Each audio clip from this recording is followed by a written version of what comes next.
Hello friends, welcome back to my channel official M Rao. तो आज हम लोग बात करेंगे किसी भी बैंक के अकाउंट ओपनिंग फॉर्म को कैसे फिल करें। मोस्ट ऑफ द बैंक के फॉर्म्स सेम ही होते होंगे, थोड़ा बहुत डिफरेंट रहता होगा, बट स्पेशली हम लोग बात करेंगे आर्यावर्त बैंक के ओपनिंग फॉर्म को कैसे फिल करें। तो यहाँ पे पहले देखिएगा, ये कस्टमर आईडी ये बैंक को ही भरनी होती है। अकाउंट नंबर भी बैंक खुद भर देती है, सोल आईडी भी बैंक खुद भर देती है।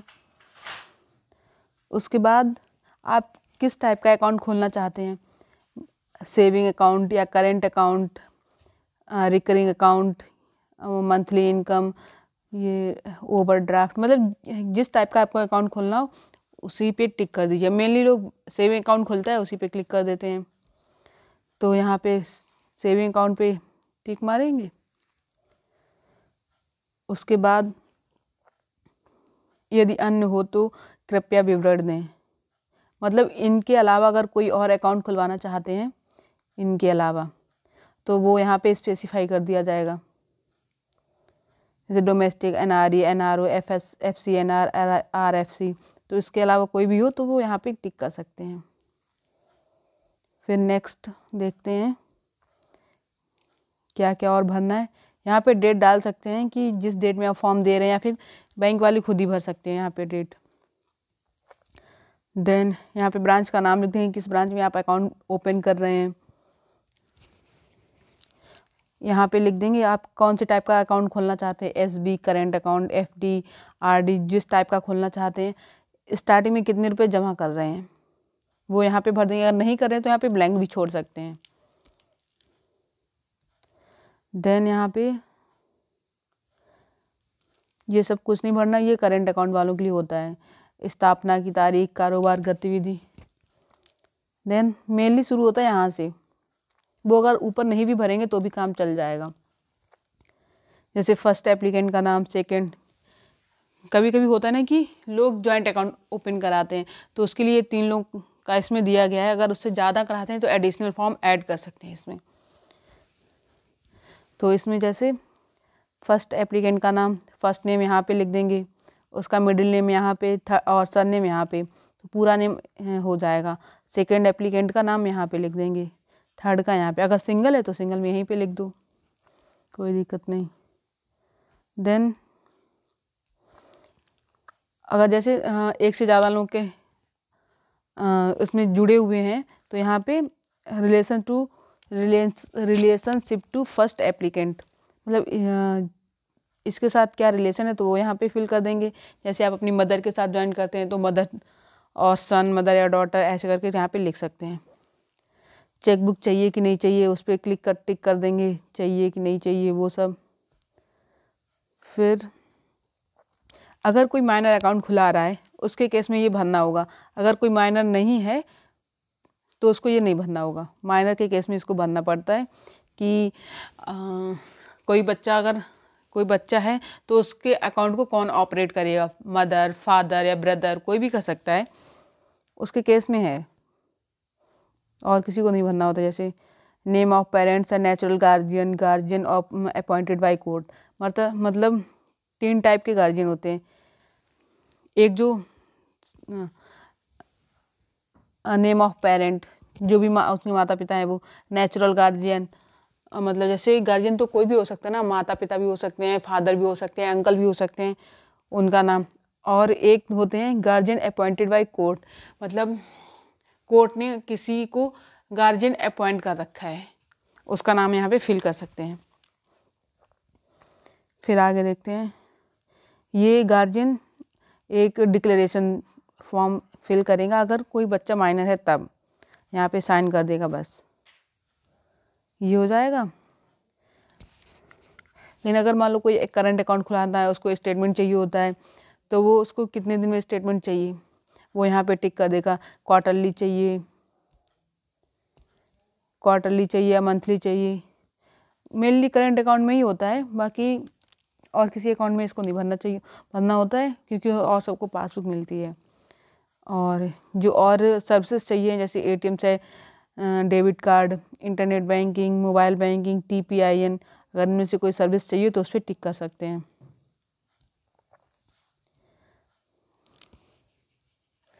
देन अगर जैसे मान लो आप इस फॉर्म को एफडी के लिए भर रहे हैं तो ये वाला फॉर्म, ये वाली चीज़ भरनी पड़ेगी, अदरवाइज़ नहीं भरनी पड़ेगी, क्योंकि उसका जैसे इसमें ये लिखा है टीडीआर हेतु भुगतान का ब्यौरा, मतलब जब आपकी एफडी मैच्योर हो जाएगी तो उसका पेमेंट किस अकाउंट में जाएगा उसका यहाँ पे डिटेल्स देना है, बाकी और कुछ नहीं भरना है। जैसे यहाँ पे कितने रुपए की आप करा रहे हैं वो यहाँ पे भर दो, चेक नंबर अगर चेक से आप पेमेंट करके एफडी करा रहे हैं तब, और किस बैंक की है वो, अमाउंट कितने दिन के लिए, कितना रेट ऑफ इंटरेस्ट है, वो सब यहाँ पे भर सकते हैं। और मेच्योरिटी पर पेमेंट कौन से अकाउंट में होगा वो यहाँ भर दो, मेनली उसी का एसबी अकाउंट होता है वो यहाँ पे भर सकते हैं। और कभी कभी रहता है कि लोग अपना जो प्रिंसिपल अमाउंट है उसको रहने देते हैं और जो इंटरेस्ट लगता है उसको सेविंग अकाउंट में ट्रांसफ़र करवा लेते हैं। तो उसी के लिए है कि इंटरेस्ट पेइंग ऑन क्वार्टरली या मंथली, तो वो हो जाएगा, जिस पे आप टिक करेंगे उसी के हिसाब से आपको इंटरेस्ट मिल जाएगा। ये मेनली एफडी के लिए है, बचत खाते से कोई मतलब नहीं है। देन ज़्यादा कुछ भरना नहीं है, बस आपको साइन ही साइन करना होता है। यहाँ पे इंट्रोड्यूसर के साइन और अकाउंट नंबर चाहिए होता है, यहाँ पे उसके साइन और यहाँ पे अकाउंट नंबर। अगले पेज पे बढ़ते हैं। यहाँ पे कस्टमर का फ़ोटो लगेगा, यहाँ पे साइन और फ़ोटो लगा के फिर फ़ोटो पे क्रॉस साइन। और ये ब्रांच को भरना है, बैंक को, ये वाला पोर्शन, तो ये बैंक खुद भरेगा, आप लोगों को भरने की ज़रूरत नहीं है। यहाँ पे अपना नाम लिख सकते हैं, अपना नाम लिख दीजिए, कहाँ रहते हैं वो लिख दीजिए, बाकी और कुछ नहीं लिखना है यहाँ पे। फिर अगले पेज पे चलते हैं।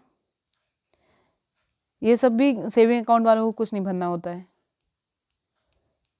जहाँ पे आपका नाम लिखना हो वहाँ नाम लिख दीजिए, एड्रेस लिखना हो वही लिख दीजिए, बाकी और कुछ नहीं भरना होता है। यहाँ पे साइन कर दीजिए, एप्लीकेंट सिग्नेचर, अगर एक लोग हैं तो एक लोग कर दो, जॉइंट हैं तो 2-3 ऐसे साइन कर लो। फिर अगले पेज पे चलते हैं, यहाँ पे भी साइन। बस मेनली ये फॉर्म तो इसका बहुत बड़ा है, बट ज़्यादातर जगह साइन ही करने होते हैं, भरना तो बस 1 ही 2 पेज रहता है, उसमें भी नाम और एड्रेस, और ज़्यादा कुछ नहीं भरना होता है। यहाँ पे साइन कर देंगे, यहाँ पे ब्रांच का नाम लिख देंगे। और वो भी ये तो सिर्फ जो बैंक एम्प्लॉई हैं 1% का उनको एक्स्ट्रा रेट ऑफ इंटरेस्ट मिलता है, एफडी हो या आरडी हो, तो उसके लिए है, बाकी ये कस्टमर्स को नहीं भरना होता है। और मेन है, आप इस टाइम कोई भी अकाउंट ओपन कराइए तो उसमें नॉमिनेशन ज़रूर कराइए। नॉमिनेशन कराने का फ़ायदा है कि अगर इनकेस आपको कुछ भी हो जाता है तो जो आपके अकाउंट में पैसा है वो किसको मिले।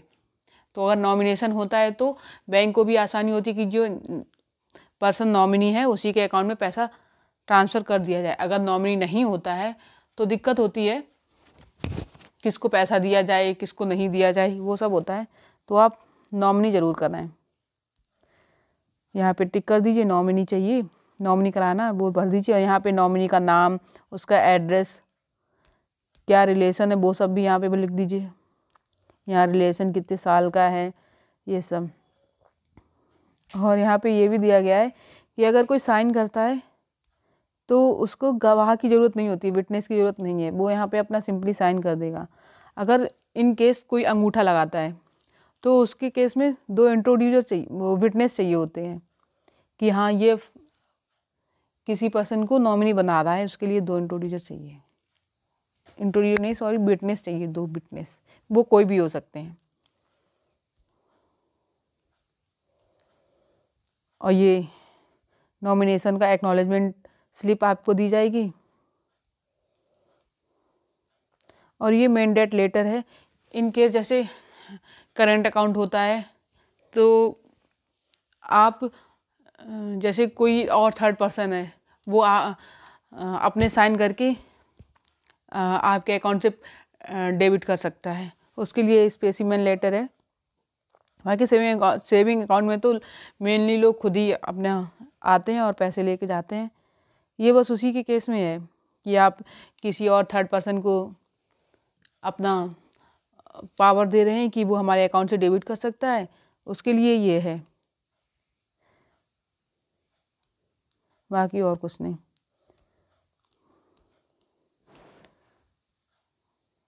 और ये है, इसमें आप कहाँ के निवासी हैं, और इनकम टैक्स देने के लिए योग्य हैं कि नहीं है, वो सब चीज़ें हैं, वो सब टिक कर सकते हैं आप लोग। ये खाता धारक का विवरण, नाम, कहाँ के रहने वाले हैं, ये सब है यहाँ पे। फर्स्ट नेम और किस शहर में जन्म हुआ है, वो सब, और कुछ नहीं है इसमें। यहाँ पे साइन कर दो, ये आवेदक केस था, यहाँ पे साइन कर दो, डेट डाल दीजिए, यहाँ पे प्लेस डाल दीजिए, जहाँ पे ब्रांच है वहाँ का नाम डाल दीजिए। और उसके बाद ये है फॉर्म 60, ये फॉर्म 60 या 61, ये उसके लिए है जैसे किसी के पास पैन कार्ड उस टाइम पे अवेलेबल नहीं है, तो वो पैन कार्ड की वजह पे यहाँ पे फॉर्म 60 पे साइन कर सकता है यहाँ पे, लेकिन वो कुछ समय के बाद अपना पैन कार्ड बनवा के बैंक में फिर से जमा कर सकता है। ये सिर्फ तुरंत एक उसका सप्लीमेंट है कि अगर पैन कार्ड नहीं तो फॉर्म 60 पे साइन कर लो तो अकाउंट ओपन करा लो। ये भी एक तरह से मैंडेटरी है पैन कार्ड भी, क्योंकि नहीं तो फिर आपको दिक्कत होती है बाद में। और ये फॉर्म है आधार मैपिंग के लिए, NPCI मैपिंग। यहाँ पे ब्रांच का नाम, बैंक का नाम लिख दो, अकाउंट नंबर यहाँ पे, नेम लिख दो, यहाँ पे भी बैंक अकाउंट नंबर लिखा जाएगा। ये मेनली बैंक खुद ही भर देती है, क्योंकि अकाउंट नंबर वगैरह तो कस्टमर को उस टाइम पे पता नहीं होता है, तो बैंक खुद ही भर देती है। बस यहाँ पे साइन हो जाते हैं, यहाँ पे साइन या अंगूठा जो भी लगाते हैं वो। यहाँ पे अकाउंट नंबर, अगर कोई और उसका उसी बैंक में अकाउंट है तो वो यहाँ पे लिख सकता है।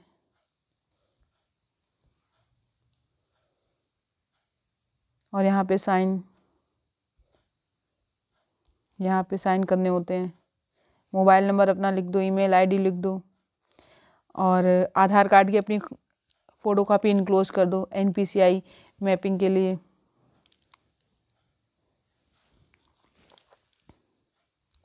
आगे बढ़ते हैं, और ज़्यादा कुछ नहीं भरना, वो सिर्फ NPCI मैपिंग के लिए फॉर्म है।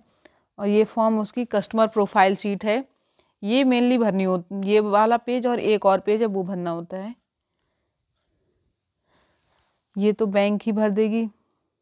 ये कस्टमर ID और अकाउंट नंबर, ये इंडिविजुअल्स के लिए है, जैसे कोई फर्म या कोई और संस्था है वो अकाउंट ओपन कराती है, उसके लिए एक दूसरा फॉर्म है, ये इंडिविजुअल्स के लिए है। यहाँ पे अपना ब्रांच का नाम लिख देंगे, सोल ID, ये सब बैंक भर सकती है। यहाँ पे आप बस अपना नाम और एड्रेस लिख दीजिए। देन डेट ऑफ बर्थ, यही सब है। और क्या डेजिग्नेशन है, अगर कुछ और काम करते हैं, कहाँ पे करते हैं, ये सब है। ज़्यादा कुछ नहीं है इसमें भी भरने के लिए, ये बैंक अपना खुद भरेगी। ये पेज जो है वो मेनली बैंक के लिए है। देन ये आया ऑर्गेनाइजेशन के लिए, जैसे कोई संस्था अपना अकाउंट ओपन कराती है तो वो अपना नाम, एड्रेस, ये नाम, अपना एड्रेस वगैरह, उसमें कौन कौन लोग हैं, पार्टनर्स हैं, वो यहाँ पे लिख सकती है। बस ये फिर बैंक को भरना है। फिर ये अगला पेज आता है, मेनली ये वाला पेज है मेन कस्टमर्स के लिए, ये KYC फॉर्म है, इसमें आपको सब डिटेल भरनी होगी। बाकी पेज में तो ज़्यादातर जगह साइन ही करने होते हैं, इसी में भरना होगा आपको। ये सब तो बैंक भरेगी। ये अकाउंट नंबर, कस्टमर ID, किस टाइप का खाता है, KYC नंबर लिख देंगे यहाँ पे, अकाउंट आप नॉर्मल या सिंप्लीफाइड या स्मॉल, किस टाइप का अकाउंट आप ओपन कराना चाहते हैं वो यहाँ पे बैंक खुद भर देगी। अब मेनली आपको ये वाला चीज़ भरना होता है, ये चीज़ आपको भरना होता है, जैसे अपना नाम, और नाम अपना आप उसी तरह से भरिए जैसे आपका आधार कार्ड में है और पैन कार्ड में, वही सेम भरिएगा तो आपको कोई दिक्कत नहीं होगी। नाम यहाँ पे मिस्टर, मिसेज, मिस, कुछ भी जो प्रीफिक्स होते हैं वो भरिए। फिर first name, middle name, last name, ऐसे। ये वाला कॉलम भरने की ज़रूरत नहीं पड़ती क्योंकि विवाह पूर्व नाम तो बहुत कम लोगों का रहता हो कि चेंज हुआ, और बाकी सबका वही चलता है, तो ये भरने की ज़रूरत नहीं होती है। यहाँ पे आप अपने फादर का नेम या स्पाउस नेम भर सकते हैं इस वाले कॉलम में। यहाँ पे मदर का नेम, डेट ऑफ बर्थ अपनी भर दीजिए। यहाँ मेल हैं फीमेल हैं वो इस वाले कॉलम में जो हो वो आप अपना टिक कर दीजिए। मैरिड हैं या अनमैरिड हैं मैरिटल स्टेटस में, वो अपना टिक कर दीजिए ऐसे। हाँ, सिटीजनशिप कौन सी है, इंडियन है या अदर्स हैं, वो भर दीजिए। रेजिडेंशियल स्टेटस में इंडियन है या नॉन रेजिडेंट इंडियन है, मेनली तो सब इंडियन ही होते हैं आरआरबीज में, तो आप इंडियन और रेजिडेंट इंडिविजुअल इस पर टिक कर सकते हैं। और ऑक्यूपेशन टाइप में अगर आप सर्विस करते हैं तो सर्विस पे टिक करिए, प्राइवेट सेक्टर में है तो प्राइवेट सेक्टर पे, पब्लिक सेक्टर में तो पब्लिक सेक्टर पे, गवर्नमेंट सेक्टर में तो गवर्नमेंट सेक्टर पे, हाउस वाइफ हैं तो हाउस वाइफ पे, स्टूडेंट हैं तो स्टूडेंट पे। इस तरह से जो भी आप करते हैं वो यहाँ पे टिक कर दीजिए। यहाँ पे अपना फ़ोटो लगाइए, यहाँ साइन करिए, फ़ोटो पे क्रॉस साइन कर दीजिए। सॉरी,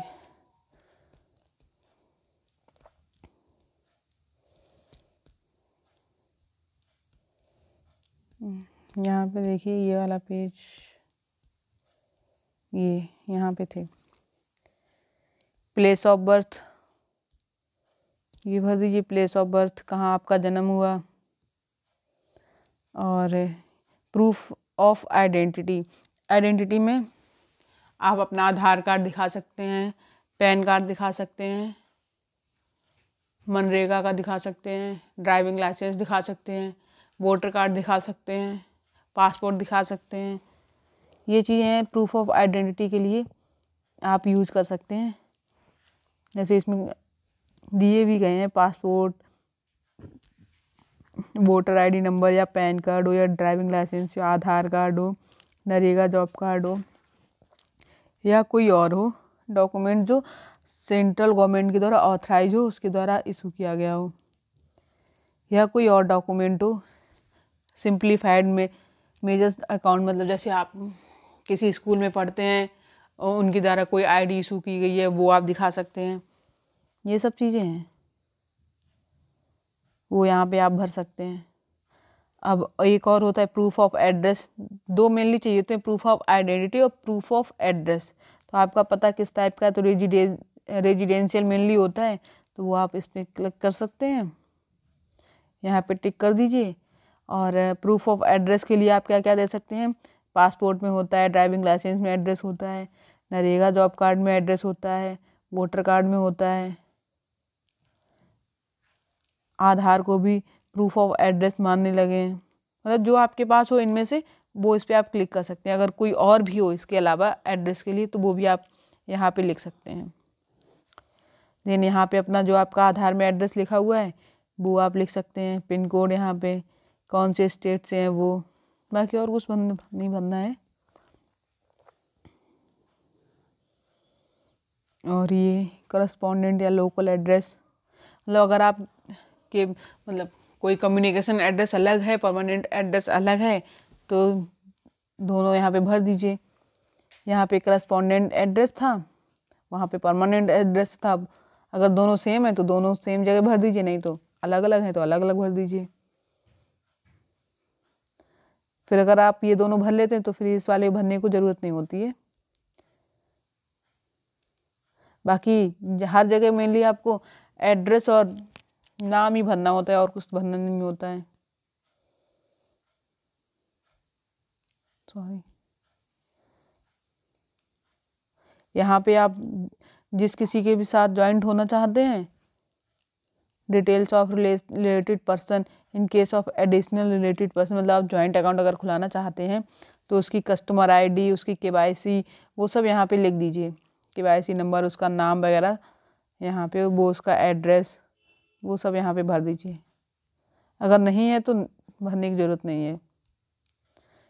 और यहाँ पे साइन कर दीजिए, डेट यहाँ पे डाल दीजिए और प्लेस, बस और कुछ नहीं भरना है, इतना ही है। इसके बाद आप अपना बस प्रूफ ऑफ एड्रेस और प्रूफ ऑफ आइडेंटिटी दोनों लगा के स्टेपल कर दीजिए, बस और कुछ नहीं करना है। तो 2 फ़ोटो आपको चाहिए होती हैं, एक और एक्स्ट्रा फ़ोटो फॉर पासबुक, इतना ही कुछ है। तो कैसा लगा आज का वीडियो कमेंट में बताइएगा। Thank you for watching this video, bye.